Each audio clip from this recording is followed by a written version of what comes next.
Nawahakikishia, I will not let you down. I will not let you down.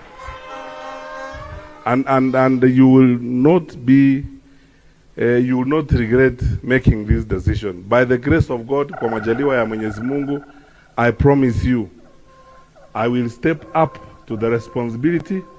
I will carry your hope and expectation faithfully. I will carry your character and your aspiration, that all of you people, led by our president, want a peaceful and well-managed country. And I will humbly, very, very humbly, work with everybody, all our brothers and sisters in all formations in this country, whether they are in united opposition, Linda Mwananchi, na wale wengine wote. I will sit with all my brothers and sisters, provided we are traveling one direction to save this country from the madness that we are seeing going on in the country today.